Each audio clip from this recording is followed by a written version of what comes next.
So good morning, my name is Courtney Soderberg. I am the Statistical and Methodological Consultant at the Center for Open Science.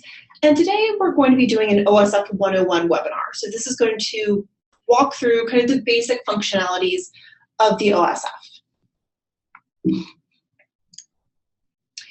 So the Open Science Framework, or OSF for short, is a free open source web tool that was designed by the Center for Open Science to help researchers document their entire research workflow from start to finish in a private collaborative space, but then make it easy for them to share either some of that project or all of that project when they want to.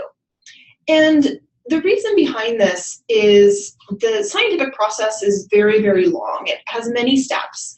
And in general, when we're thinking about documenting information or sharing information, we're mostly focused on that published report, that end product. And so what that means is when we get to the final stage, if we decide that we want to share our data or our code, or even just be able to quickly find the materials or the stimuli we used for a particular project, we're generally trying to back document all of that information, which makes it a lot harder. Information is going to get lost in the process through us forgetting things, us losing things. And so it can be more efficient and easier to do it as we go along. And so the OSF can be used as sort of an end-of-the-life repository, but what I'm going to show you now is how to set up a project and kind of walk through that entire life cycle to use it for that ongoing documentation and project management, and then how to share that at the end. So just go ahead and go to osf.io. So as I mentioned, the Open Science Framework is free and open source. Anybody can get an account on the OSF, so you don't need to be affiliated with particular institutions or universities. So to start, I'm going to go ahead and create a project. A project on the OSF can be anything. It can be an individual experiment, it can be a line of research, a lab group, a manuscript, a grant. You can kind of think of a project as the highest level that you want to nest under, and that'll make sense in a moment. So I'll click Create Project. I'll give it some sort of descriptive title. So I'm going to say the effects of chocolate on graduate student happiness. Then I'm going to click Create, and then go to the new project. So every project on the OSF starts out pretty much the same. It starts out very bare, and then you build in the structure and content you need. And this is because the OSF was built to be domain agnostic.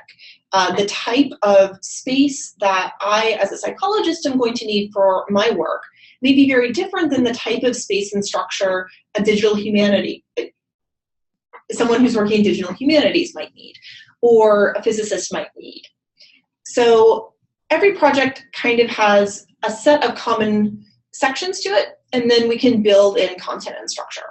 So every project starts out with a title, a single contributor, the person who set up the project, a date it was created and last updated, a section to give a brief description and add a license, which can be useful down the road if we want to share this project, and then some major areas of the project. There's a wiki, which is a real-time collaborative editor, which we can use to kind of describe the current state of the project, kind of like a README. There's a section for files. I can upload pretty much any type of file to the OSF that I want, so data files, script files, images, videos. Right now it's just one large section for files, but I can add some structure to that by adding components, which are subsections of my project. There's a recent activity tracker, which is going to show me all the actions that have happened on this project, so I can easily kind of figure out who's been doing what and when. A citation widget, so that if I decide to make this public, people can credit me for the work that they use off of it. And then this public-private button. So you'll see right now it says private. The default on the OSF is everything starts out as private. And then I, as an administrator on the project, can choose to make either the whole thing or parts of it public at any point that I want. So before I start adding some content to this, I'm just going to kind of show you what a real project might look like, and then go through how they created that. So this is a project by psychologist Catherine Corker and some of her colleagues, The Magnitude of Personality Differences Across Colleges and Universities. And you can see that her project has the same sections as the one I was just showing you, but a lot of this information has been filled out and it's public, which is why I can view it. So you'll see that she has created many different components in her project to create sections of files that I as a researcher might be interested in knowing about based on her project. So she has different sections for data and analysis scripts, as well as tables and figures. And you can see they show up in these components, but they also show up in the file tree. So I can better figure out where particular types of files are. She has also filled out her wiki, which you can see has information about the copy edited version of the manuscript, as well as a link out to where I can find the full paper. But if I wanted to use any particular materials from this project, let's say I wanted to build up her analysis scripts, I could go into that section, download either all of them or individual scripts, and then I would just use the citation to cite those scripts in particular. So now I'll take some time to go through kind of the process that you can use to build up a project like this. So I'll go back to our example project. And the first thing I'm going to do is I'm going to add some components to this project. So as I mentioned, right now it's just one big section of files. But since I'm going to use this project for kind of all the files related to my research, I want to give it some structure. So to do that, I click Add Component, and components can have any name that I want them to have. So I know that I'm going to need a data component, so I'm going to call it Data. Click Create. And then I'm going to add another component, which is going to be Materials. And I'm going to click Create on that one as well. I can create as many components in a project as I want. And as I mentioned, I can name them whatever I want. So if I click Go to the new component, I can see what one of these looks like on the inside. And what you'll notice is that it looks very similar to a project, right? It has a title, it has a list of contributors, it has its own wiki, its own section for files, its own citation widget, and I could actually add more components underneath this. So you can nest components within components. So you can think of components as kind of mini subsections of your project. They also have public-private settings, and those are going to come in handy when we start making decisions about sharing as well as adding contributors. So if I go back to the main section of my project, I have a little bit of structure. And I can always add more components later if I decide that I need to. That's pretty simple. But I'm still the only person on this project. And because it's private, what that means is I'm the only person who can see the project. So even if somebody got the link to this project, which is called the GUID, a global unique identifier, that link will always point back to this particular project. Even if one of you took that link and put it into your browser, you would get a notice saying forbidden, you didn't have the right access, permission access to this project. So private really does mean that I am the only person who can see this. If I'm doing research all on my own, maybe that's the setup I want. However, a lot of scholarship is collaborative. So I want other people to gain access to this project. I can give them access by clicking on the Contributors tab. So I click right up here on Contributors and click Add. I can then search for individuals by name. So I'm going to add one of my coworkers, Sarah Bowman. Click Search, add her, and then I can choose what level of permissions that I want to give Sarah. If I just want Sarah to be able to see into the project but not make any changes, I could give her read access. If I want her to be able to see into the project but also interact with files, so add new files, edit files that are already on the system, I could give her read-write access. If I want her to be able to do as much on the project as I can, so see files, change files, upload and download them, but also make decisions about adding new contributors and making public-private decisions on the project, I could make her an administrator. So I'm going to add Sarah as read write, and then I'm also going to add my boss, Brian Nosek, and I'm going to add him as an administrator. So I can give different people different permission settings on the project. Click next. And then I have the option of which sections of this project I want to add them to. So you'll see that there's a list of all the components that I currently have in the project. I can give everyone access to everything, or maybe for one reason or another, there are sections of the project that they shouldn't have access to. So for example, maybe Brian is supposed to do the analyses on this project in a data blind fashion. I want him to come up with an analysis plan before seeing the data. I could give them access to only the main section and materials. For right now, I'm going to give them access to everything. So I can click Add. And there they are. And if I go back to the main section of the project, you'll see that they've shown up in the contributors list on the main project and on both of the components. So we had a question from Alvin. You searched for collaborators and found 2. Does that mean they have previously registered with the OSF? Is there a central list of users? That's a great question.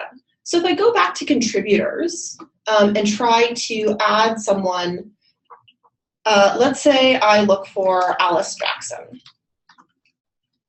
What it's searching across is the names of all current registered OSF accounts.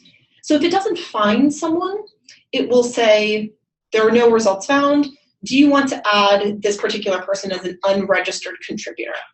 If I click on that, then it gives me the name I put in and a place to put the email. What will happen then is it will basically create an account for Alice so that I could add her to this project. She will then get an email saying she's been added to the project and would she like to claim her account so that she can then see into the project. But her name will still appear so that even if she never claimed her account, she would show up in the citation for the project so she could get properly credited for it. In terms of central list of registered users, there isn't a publicly available list of every single user. But if you are either searching through the contributors list or if you use the search function, which you can get to by clicking on the little magnifying glass at the top of the screen. Let's say I wanted to search for someone named Ian Sullivan. One of the options to look for is users who seem to meet that. Because I didn't put it in quotes, it's giving me, Ian's, Sullivan's, and various things like that. So if I have a particular name I want to search for, I can do it either through the main search functionality or while I'm adding a contributor. All right, and so if I go back to the main part of my project, there we go. You can see all 3 of us are contributors on all of the sections. So as I mentioned, I don't have to have the same contributors on every single component. I could have given Brian and Sarah limited access to some of these components. I can also add individuals to only certain subsections.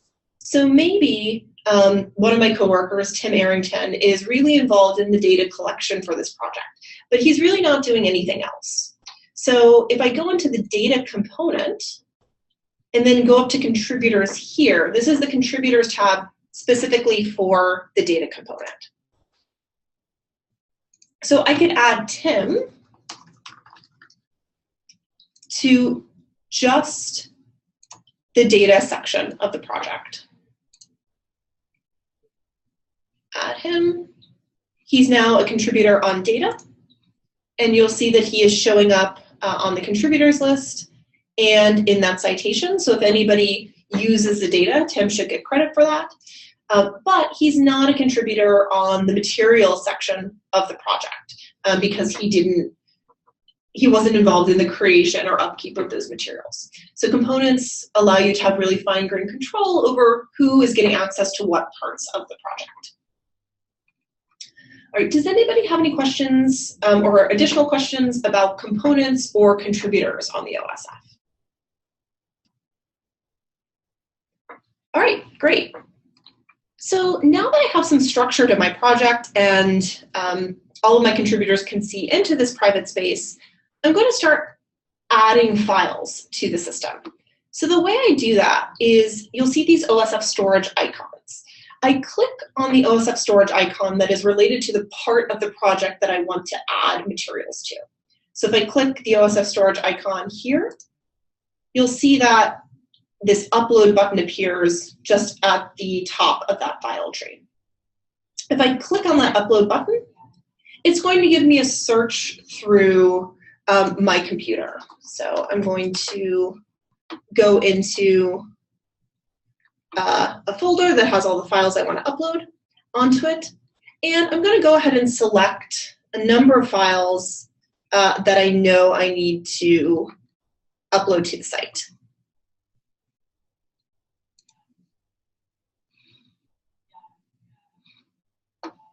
And you'll see that when I upload a number of files at a time, it'll tell me if that was successful or not. Additionally, another option I have is I can actually, if the files are handy on my desktop, I can drag and drop files in. So it's kind of the same process where I just drag the file into the window, highlight the section of OSF storage that I want that file to appear in, and then drop it in. And you'll see questionnaires uploaded. Additionally, once the files get into the system, I can always move them around. So for example, raw data is a data file, but it's in the main section of the project. If I highlight that file by clicking on it and just drag and drop it, once again, I can move that around. And so it's pretty easy to reorganize my project as I go along. I can also, if I accidentally uploaded a file that shouldn't be there, if I highlight it, and once again, I'll get some options appearing at the top of that file tree, I can always click that delete button to get rid of the file. All right, so we had a couple questions come in about files. To the same question, actually. So Aaron and Marcus both asked, is there a limit on the file sizes that can be uploaded? That's a great question.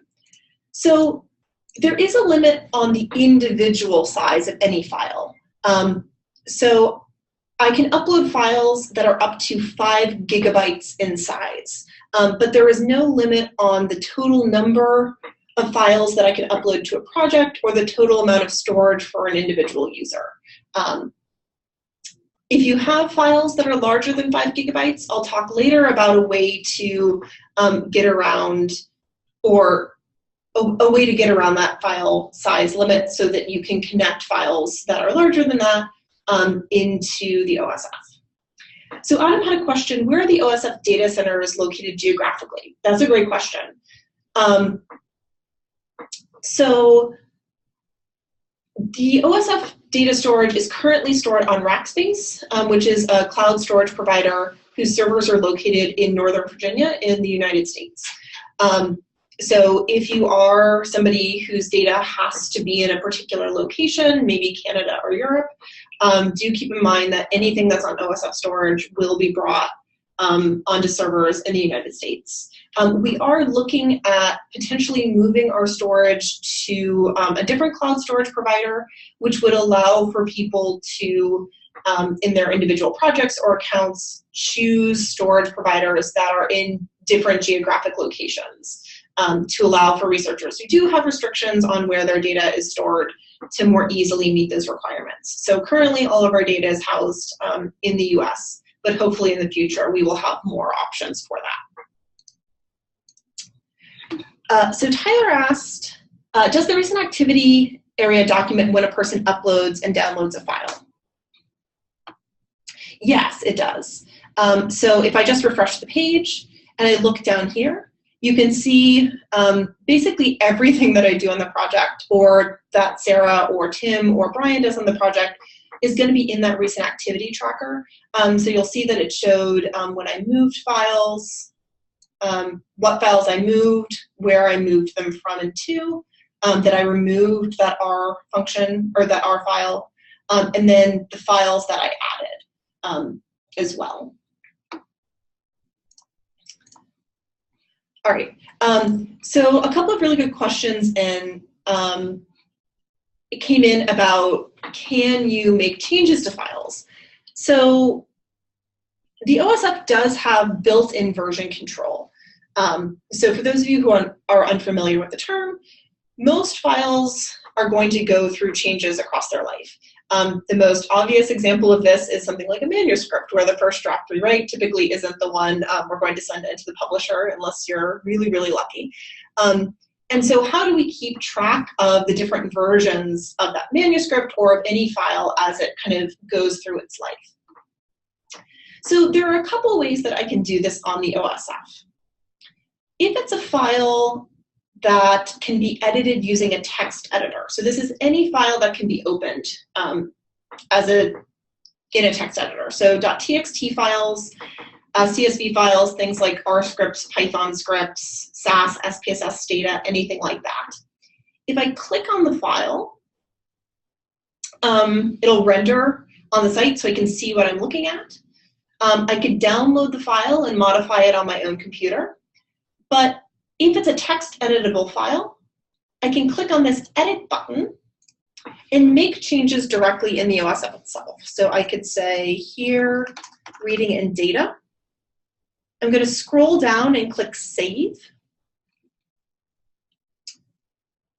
And then once those changes save, you'll see that the new version is showing up here. If I refresh the screen, this now says version 2. And if I click on the revisions tab, I can see how many versions there are, the date that each version was created, and who made that new version. I can always go back and look at old versions by clicking on that version ID, so I can see what that old version looks like. And I can also always download any old version by clicking on the download links here. But for anybody who goes and looks at this project, so if Brian or Sarah wanted to go and look at the R scripts, the most current version is always the one that is automatically showed and automatically downloaded. So rather than having to search through tons and tons of emails that have been going back and forth with different versions flying every which way, if Brian or Sarah just comes to the project, then they'll automatically be seeing that most recent one. For files that can't be edited using a text editor, I can still version control them on the OSF. It just happens a little bit differently. So in the materials section, I have this questionnaire file. So just like the R script, if I click on it, it's going to show up in the OSF, so it'll render. Most common file types will render. So many types of data files, images, movies, most types of analysis scripts. Even for files that don't render, so they don't show up like this on the system, the files can still be stored by us, and there will be a message here that says the file type cannot render. To view it, download it, and then you can open it on your own computer. So you can see that this file is in the system. This is what it currently looks like. But let's say that I had wanted to make some changes to this file. You'll notice that there's no edit button here, so I can't do it on the system itself. But what I can do is make some changes to it on my personal computer. So I have already made some changes. You'll see that I kind of just changed the coloring of the top. And you'll see it's still called questionnaire. So I've saved this file with the same name on my computer. So what I'm going to do is I'm going to upload it to the same section that it currently lives in. So it has the same name. I'm uploading it again to the same section. And so what's going to happen is the OSF is going to say, hey, same name, same part of the project. I bet this is a new version. Check that there actually is a difference between the files, that some sort of change has been made. And then it's going to version it just like it did for that R script. So you'll see it says version 2 here. And if I click on the revisions tab, just like for the R script, I have that history of the versions and the information about who made the change and when it was made. All right. So in terms of In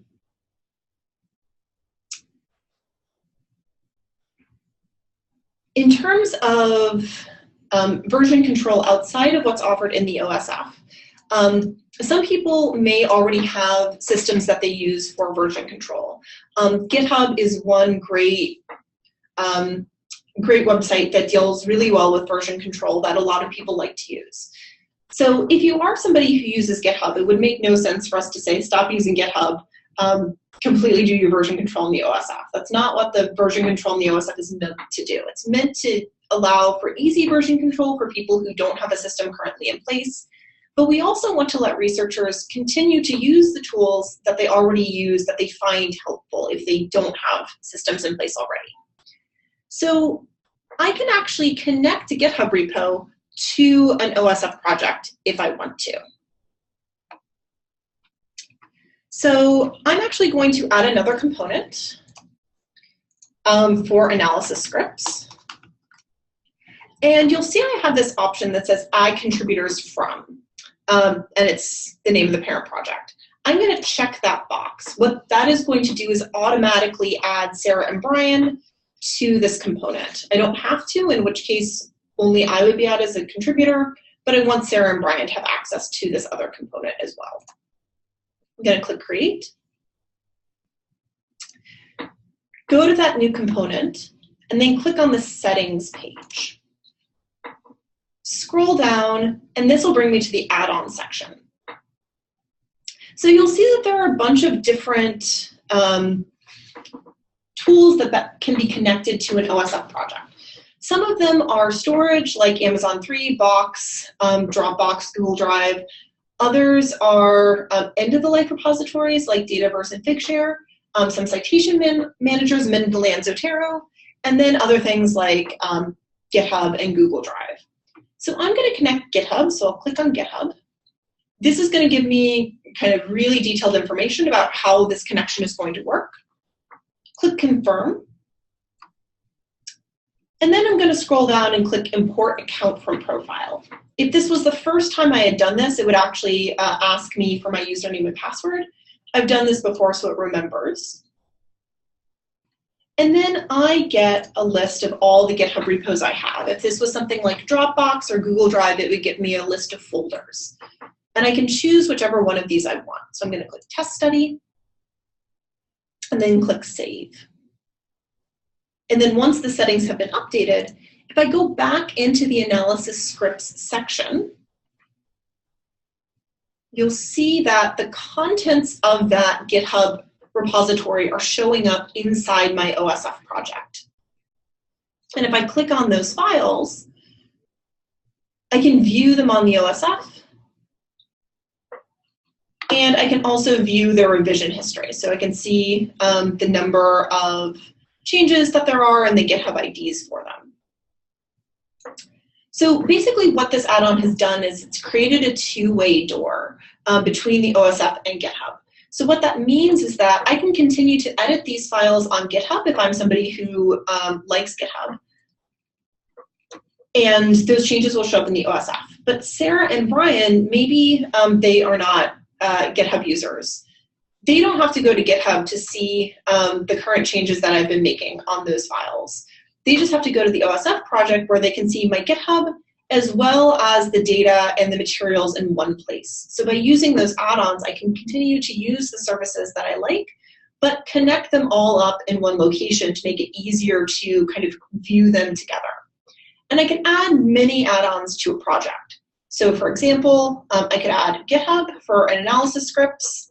Maybe I also want to add in some PDFs that I have in a Dropbox folder. So I could create a new component for that, go to Settings, and do kind of the same thing, but with Dropbox instead of GitHub this time. I'm creating a different component for this because it's going to be helpful down the road, but I could add both of these add-ons to the same component if that made sense for how I wanted to structure my project. All right, and you'll see that I have a bunch of different folders in here as well.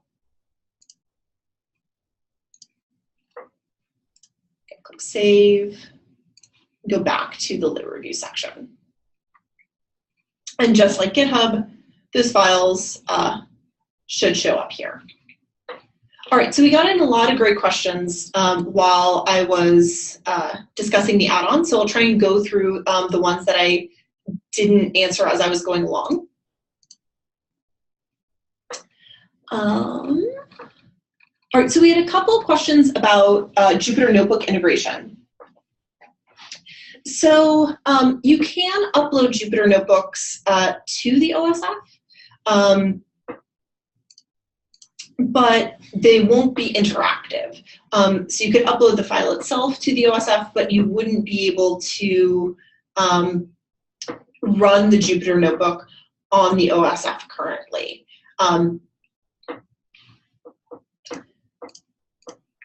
Right.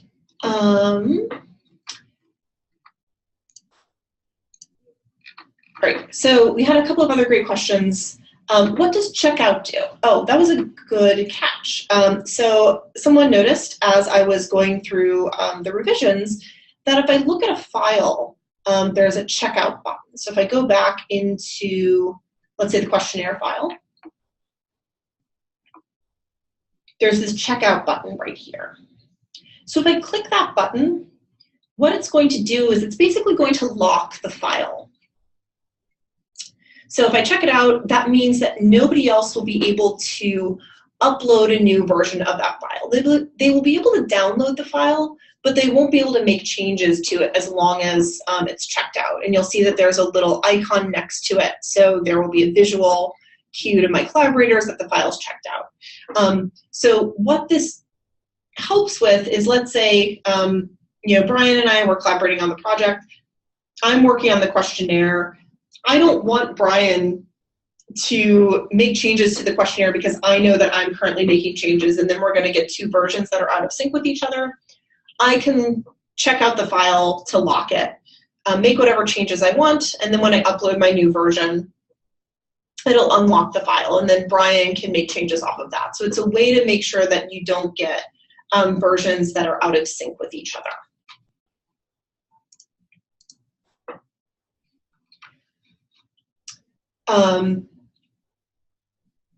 So we had another question about rich text editors on the OSF. And that's actually a good transition to the wiki. So I mentioned the wiki before, which is a real-time collaborative editor. So right now I've just been uploading files to the system that I've created using various other sorts of file types. But I can add some text directly to the project through the wiki. So if I open up the wiki by clicking on this little widget icon, and you'll see that I have this editor panel, and I can start typing things in the wiki. So for example, I might add my research question. Does chocolate increase graduate student happiness? And you'll see that as I type, it's appearing in the wiki. I mentioned it's a collaborative editor, so 2 people or 3 people could actually be typing in the wiki at once. That's the only place that we really allow simultaneous editing of files, but we can do that in the wiki. Now, this is not formatted, but I can actually add formatting using Markdown. So the wiki is Markdown enabled. If I happen to know Markdown formatting syntax, I can add it in myself. So to bold research question, I can add some asterisks and it'll appear formatted there. If I don't know Markdown or I don't remember the formatting for particular types of commands, I can always use these helpful click buttons at the top. So I could add hyperlink, for example, by clicking there. I could embed images. I could also add lists. So maybe I have a to-do list, which is going to be,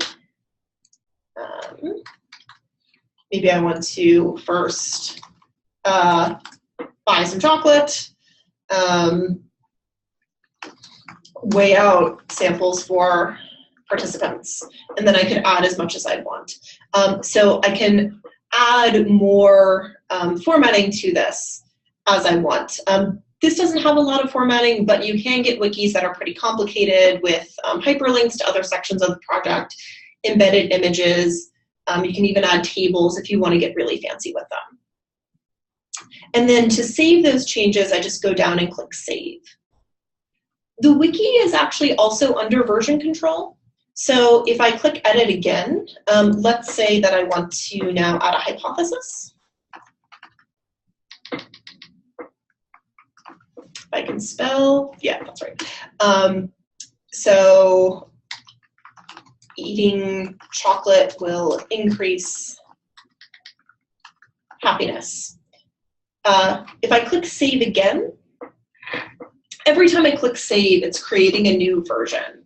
And kind of just like those R scripts or those Word documents I showed before, each version, it shows who made the change when it was made, and I can go back and look at those previous versions. With the wiki, I can also compare across versions. So if I want to see what is different between them, you'll see that it's showing that what was added is that hypothesis section. So with the wiki, I can actually diff versions against each other. All right, so before I go on, does anybody have questions about what we've gone over so far? All right, and we actually got in a couple of questions while I was talking. Some of these I'm going to answer in a section coming up. But Rocco asked, can we add a calendar component for planning? So currently we don't have any sort of calendar functionality in the OSF. We have had some requests for things like Gantt charts or the ability to embed in Google Calendars, but those are things that our product team is still reviewing and looking into, kind of what the UI for those would be. So whenever we get end user requests, we do log each of those in our system, and those are then evaluated by product. So I'll make sure to add your request about calendars, Rocco, so that that can be properly evaluated. All right, so we had a question, can files on the OSF be read-only? So that's a good question. Right now, any file that can be viewed on the OSF is also downloadable. So if you mean read-only, meaning that people can view them but not download them, then the answer is no. Any file that is readable is downloadable. However, if you mean read-only, like nobody could make changes to it, then yes, I could make files read-only in that respect. The way I would do that is to change the permission settings for contributors. So for example, if I go to this analysis scripts component, remember how I said add-ons are a two-way door, or most of them are a two-way door. It depends a little bit on which particular add-on. But GitHub is a two-way door type of add-on. So I mentioned any changes I made on GitHub would show up in the OSF. And some of you may have noticed that when I clicked on this file, there was an edit functionality there, which means that I could make changes to this file on the OSF and it would show up on GitHub. Same thing with those files in Dropbox. I could make changes to them on the OSF and they would show up in my Dropbox. Now, some of you may not want to allow contributors to do that, and that's completely fine. So the way I could get around that for add-ons or for files that are stored on OSF storage itself is go to whatever component the files are in that I want to restrict them to read-only to. Click on Contributors, and I can go ahead and change the permissions. I can make Sarah read-only, and I can make Brian read-only. What that's going to do is Sarah and Brian will still be able to see those files, they'll be able to download them, but they will not be able to make any changes to the files. So Alexander had a question, what's the difference between administrator and read-write? So administrators have all the power of read-write, but they have a couple of additional options. They can add other contributors.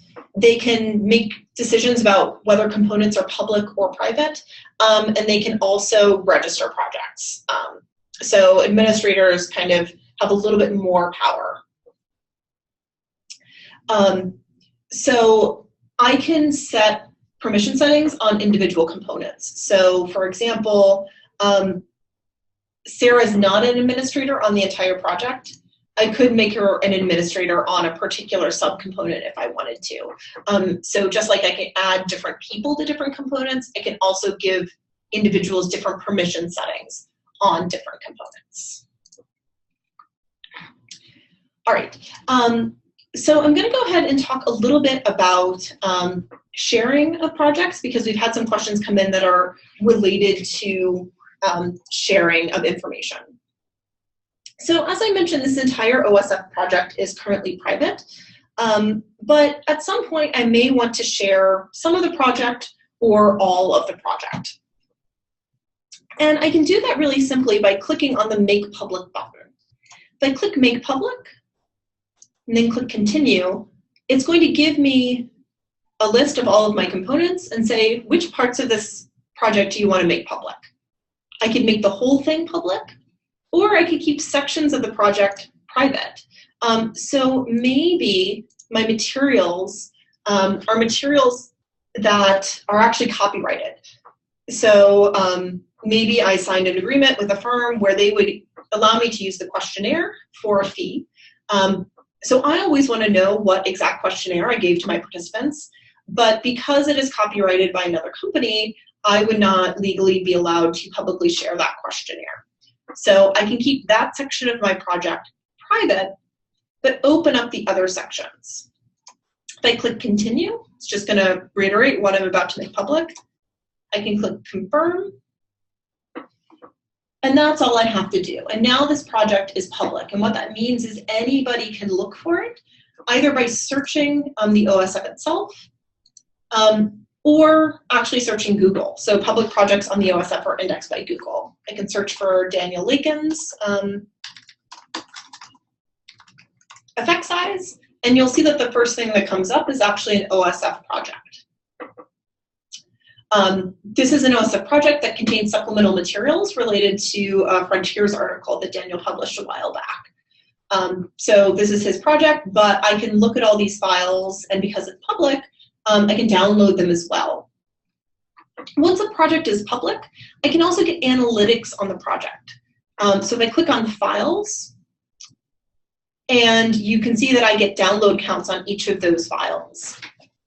And if I click on Analytics, I also get some information about how many people are visiting my project across different times of day, and the number on any given day. And I can always change the time frame that I want to look at. And then as I mentioned, the project has a citation widget.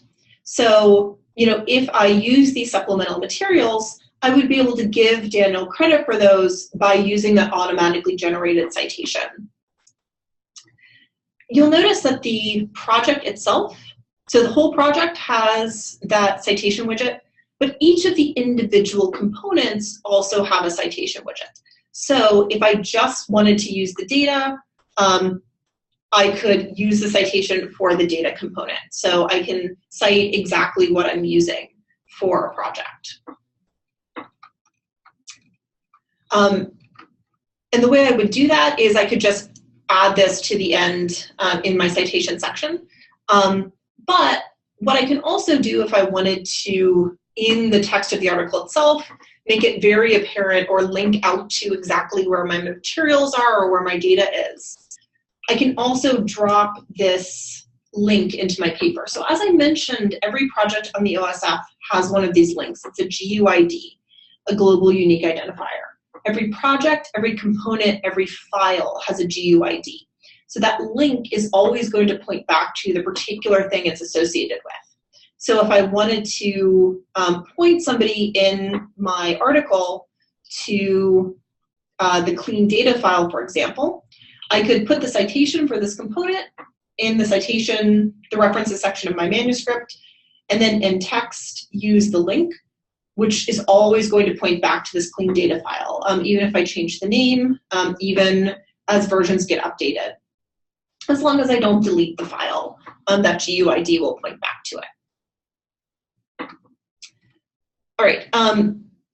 So we had some great questions related to sharing and credit and citations.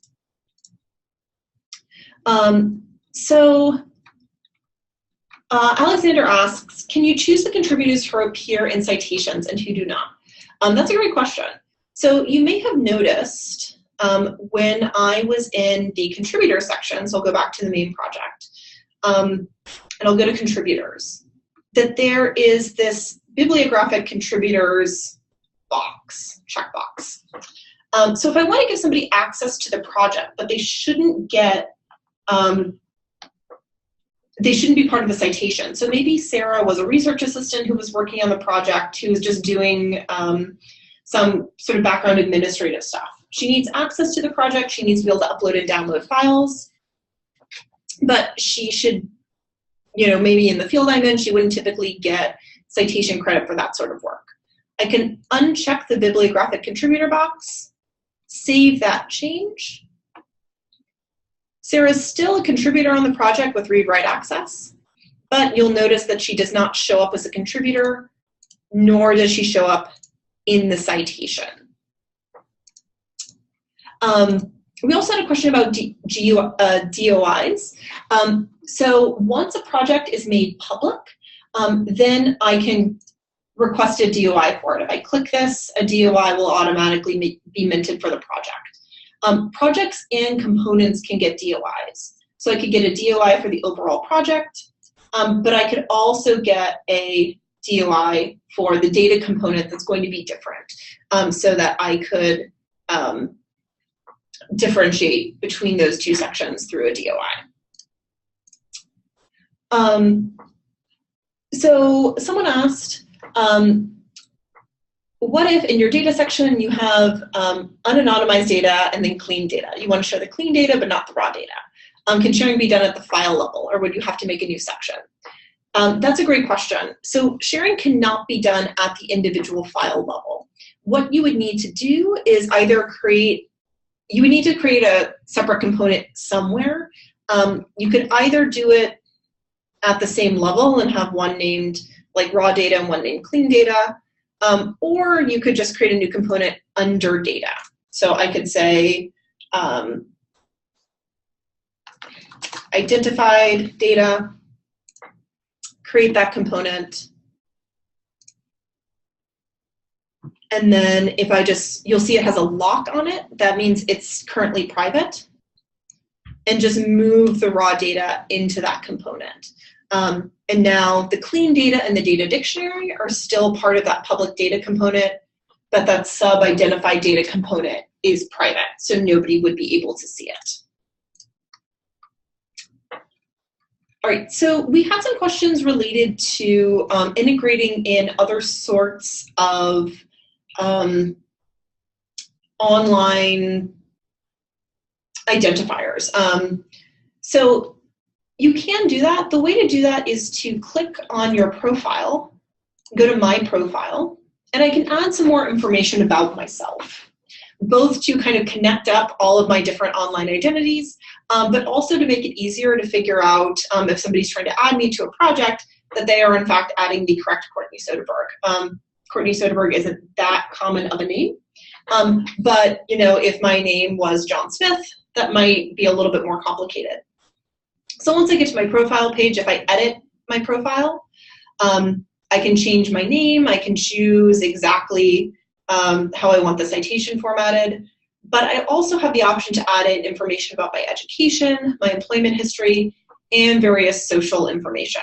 So I can add in my Twitter handle, my GitHub, LinkedIn, but also my ORCID ID, so that people can really determine, yes, this is the exact researcher that I'm looking for. All right, so I've gone through all of the main content I was going to cover, so in the last 10 minutes, I'll just go ahead and answer the questions we've had coming in. So please feel free to ask away, and I'll work through the ones that have come in. Oh, right. Aaron asked how to upload a file with a file size more than 5 gigabytes. I said I was going to mention that and then completely did not tell you how to do it. So the way to do that is actually using that add-on feature that I was showing before. So you can only upload files up to 5 gigabytes on OSF storage. With add-ons, though, I can add files to those add-ons and then connect the add-on to the OSF project. And the only limit then is whatever the file size limit on that particular add-on is.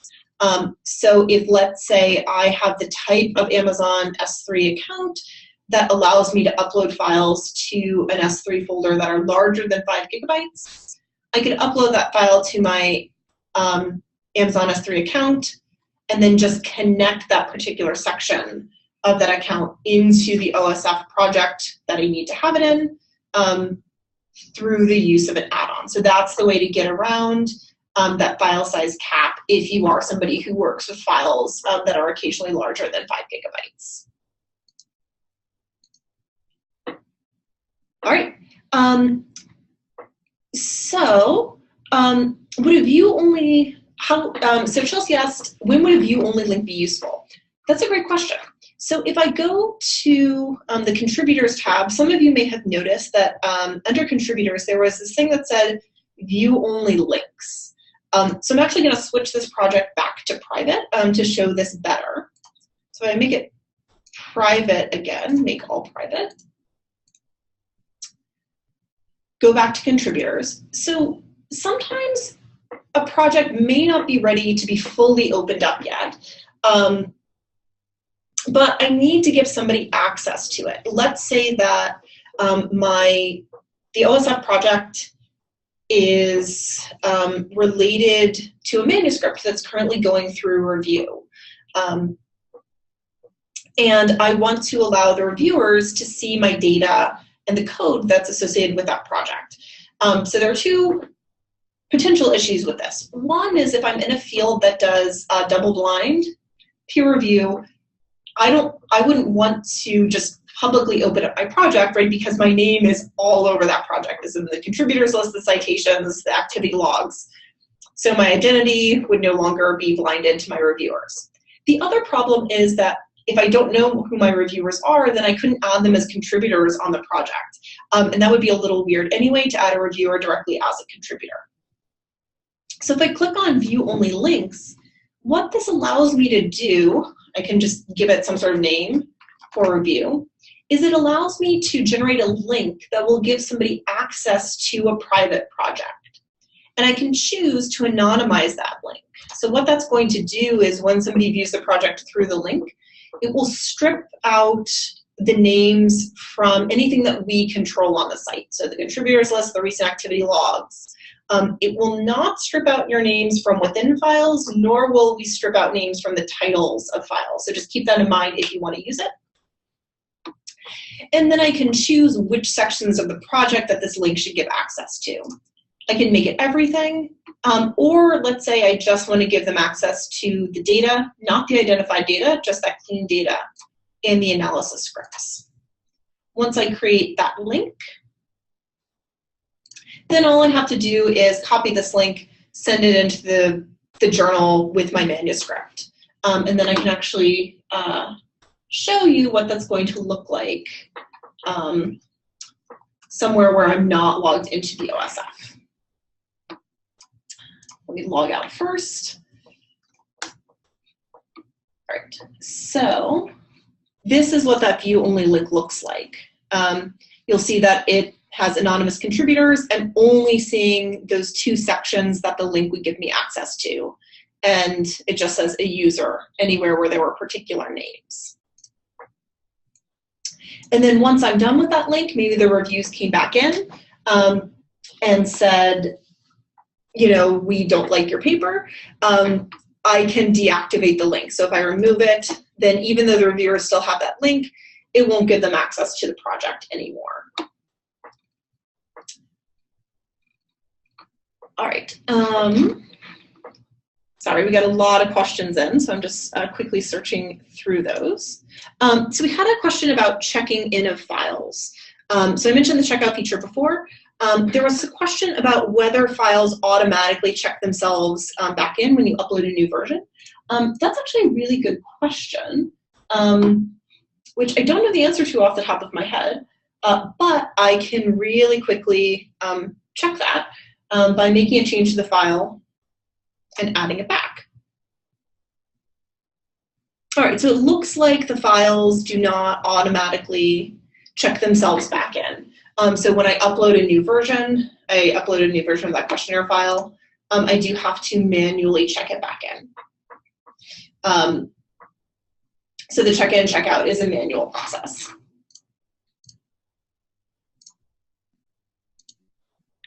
All right, so somebody asked about creating DOIs in the OSF for data that is shared from an add-on. So that's a great question. So because the DOI is created at the component level, that should be possible. So I'll go ahead and make this section that has a GitHub repository in it public. So I can create a DOI for this component. However, because that GitHub link is somewhat transitory, right? I could always go into settings and deactivate the GitHub account there. If you wanted to create a DOI for add-on content, I would actually suggest doing it a little bit differently. What I would suggest doing is actually clicking on this registrations button and making a registration of that content. So we didn't talk about registrations. They're a little bit more, they're kind of a more advanced feature. But what they're going to do is the registration is going to make a copy of whatever I'm currently registering. So the OSF project, that component will still continue to exist. It will still be editable and changeable. The registration is going to be a read-only time-stamped copy of that. And so when I have add-on content, to ensure that that add-on content is actually read-only, what we do is we go into the add-on, make copies of the current state of them, and pull them into OSF storage so that, you know, if you deleted your GitHub repo, for example, the material wouldn't fall out of the add-on. So I'm just going to make a registration of this. I'll choose open-ended. So let's say I was making a registration of this because I wanted to kind of release a new version of that GitHub repo. Preview for submission. Click register. I have options. I can either make it public immediately or embargo it. Registrations do eventually have to become public. Projects are a little bit different. I could keep those private for as long as I wanted to. Registrations do eventually have to become public. I can make them public immediately or embargo them for up to 4 years. So if I chose June 30th, that would mean that it would become public on June 30th without me having to do anything additional. And so once I click registration, what is happening is the system is archiving all the material that is in that section. In this case, it's going into GitHub, making copies of the current version of all those files on GitHub and pulling them into OSF storage. It'll take more or less time depending on how many files are in there. Since it's only 2 files, this shouldn't take too long.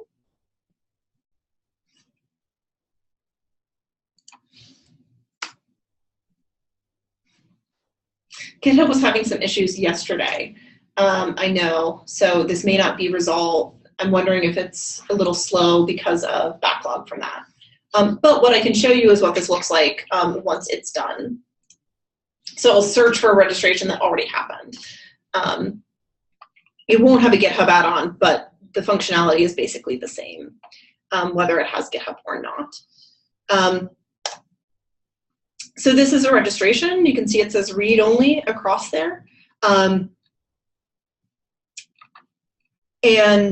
the registration can get a DOI. So once that GitHub repo, the current version of it is pulled into OSF storage for that registration, then I could create a DOI for that and know that that content is never going to change. Hillary asks, can you describe what forks are and how they work? Sure. I should also mention I'm more than happy to keep going and answering the questions that have come in so far. If you do need to leave, we are recording this webinar, so you can always see the questions that you may have missed since we're a little after the official end of the webinar.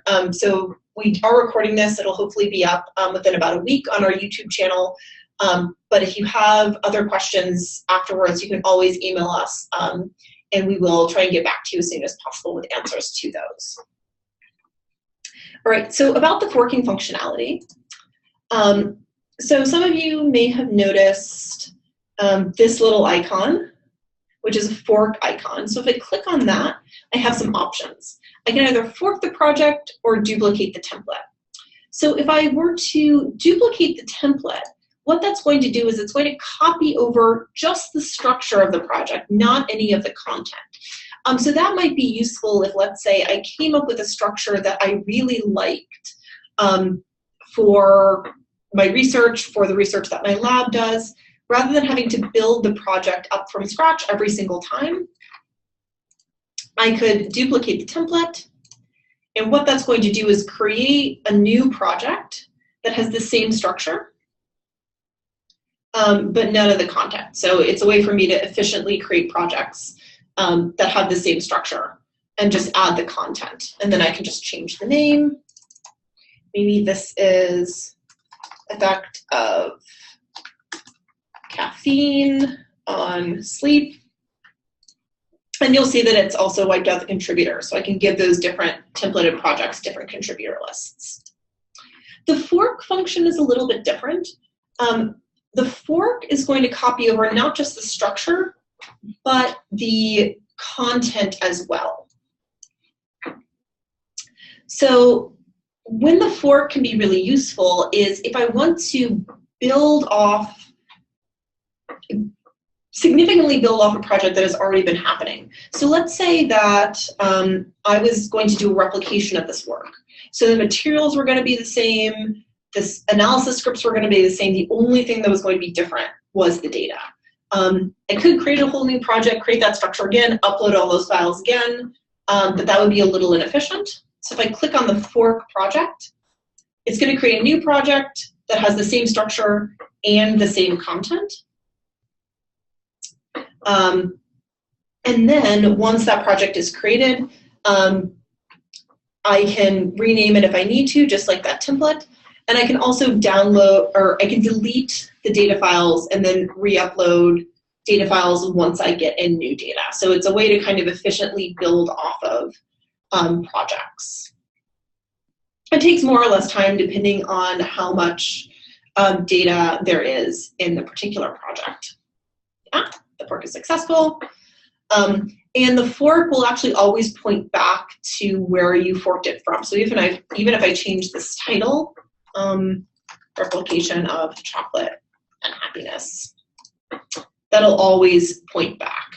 And then I could just go in and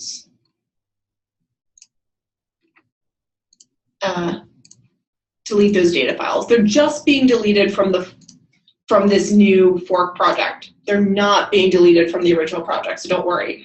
I'm not accidentally deleting data. And then I could just go in and upload new data as I collect it. But if I go back to that fork, you'll see it's telling me how many forks there have been. And those data files are still there.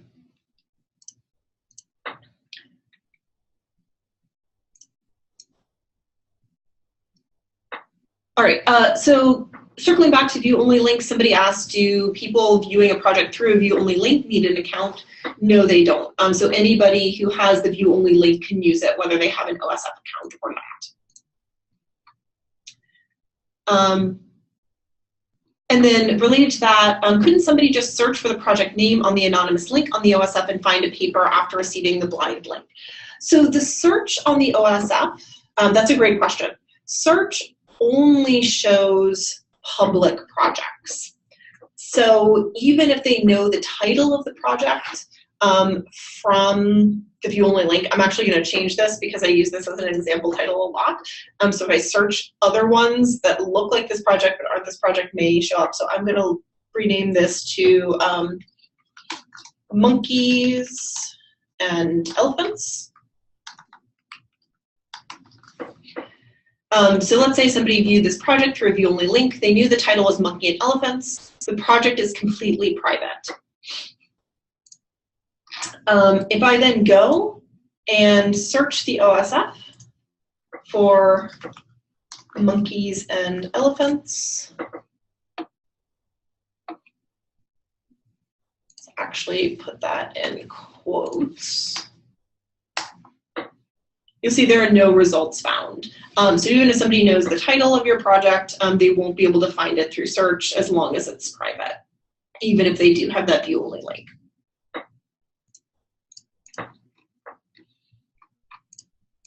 All right. So Jonathan asked, what metadata is collected on a project and how is it stored? Is it connected to a federated search? Is there any mechanism for querying metadata about a project to push just metadata to a separate project so my project is more findable? So I can attempt to answer that question. It is a little bit on the technical end. So Jonathan, if you have questions above and beyond what I answered during the webinar, please feel free to email us.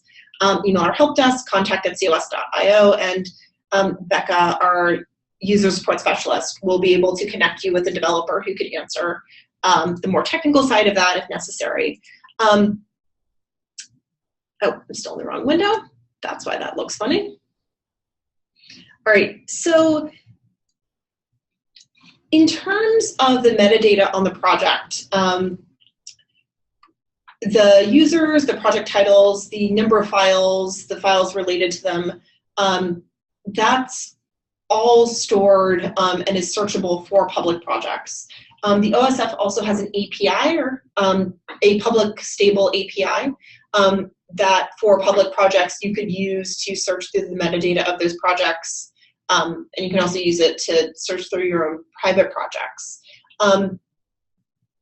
In terms of pushing that metadata into separate search functions, one thing that does happen with OSF projects is they are indexed by SHARE. So SHARE is a project headed in part by ARL, the Association for Research Libraries. If I go to osf.io/share,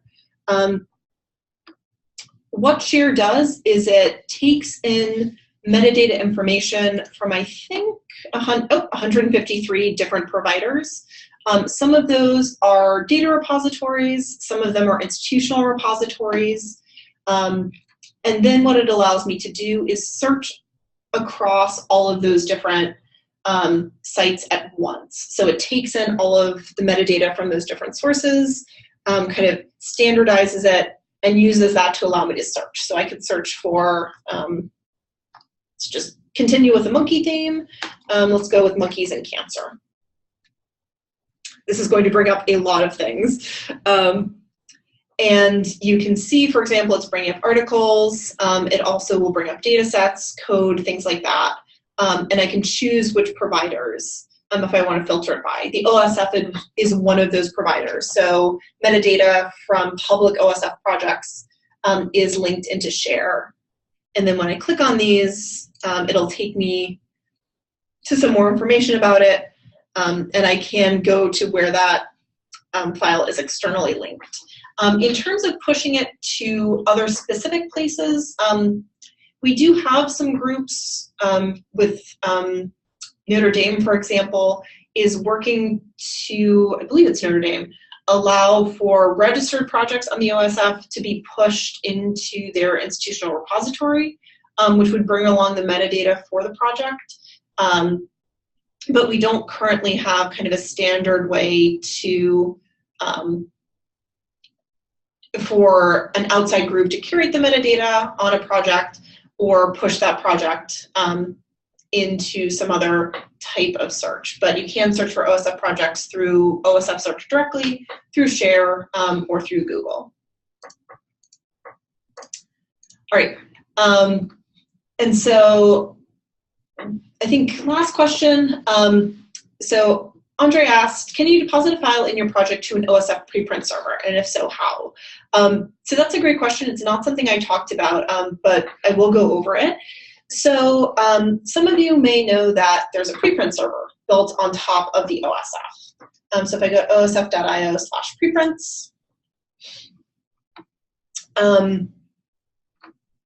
Let's look for badges for open practices, which I happen to know is a preprint on there. This is both aggregating across preprints that other groups have, so PeerJ, Archive, bioRxiv are all indexed here, so you can search for independent groups' preprint servers. But there's also ones that are built on top of the OSF. So there's a general OSF preprints, but also preprint servers for PsyArchive, which is psychology articles, law archive, law articles. Most of them are kind of self-explanatory by name. So if I click on one of these, it's going to look different than an OSF project. It's going to look a little bit more like a preprint. You have the article abstract, the DOI, because this is a preprint from a published paper. This is the DOI for the actual paper in PLOS Bio. But you'll see it says Visit OSF Project. What the preprint server does is it creates an OSF project on the back end. So when I create a preprint using OSF preprints, it's going to automatically generate an OSF project that I can then add other files to. So I think the question is not, how do I create a preprint from scratch, but if I already have a project on the OSF that has a file that I want to make into a preprint, how can I do that? So I'm going to go back to my monkeys and elephants project, and I'm going to go ahead and add a new component. So if I want something to turn into a preprint, it has to be there has to be a particular component that I choose. It's not going to turn the whole project into a preprint. I don't have to name a preprint. I can just name it manuscript. And once that's created, I would then upload the file that I want to be a preprint to that particular section of the project. So if I click on manuscript, they also have storage under manuscript, click upload. Let me just find a PDF, a random PDF. Okay, actually I'm just gonna drag and drop something in from my desktop.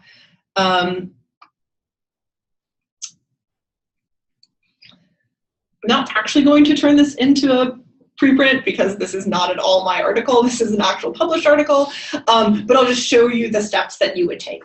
So it's now in my project. And I'm going to go ahead and make that part public because preprints do have to be public. So I'm then going to go back to the OSF preprints page. /preprints. I would choose which preprint server I wanted to appear on. I could either choose OSF, or if it was psychology, I could go into PsyArchive. But I'm going to click Add a Preprint. So if I had a manuscript that wasn't uploaded to the OSF yet and I wanted to create a preprint, I would click Upload New Preprint. To create a preprint out of a file that is already in the OSF, I would click Connect Preprint to Existing Project.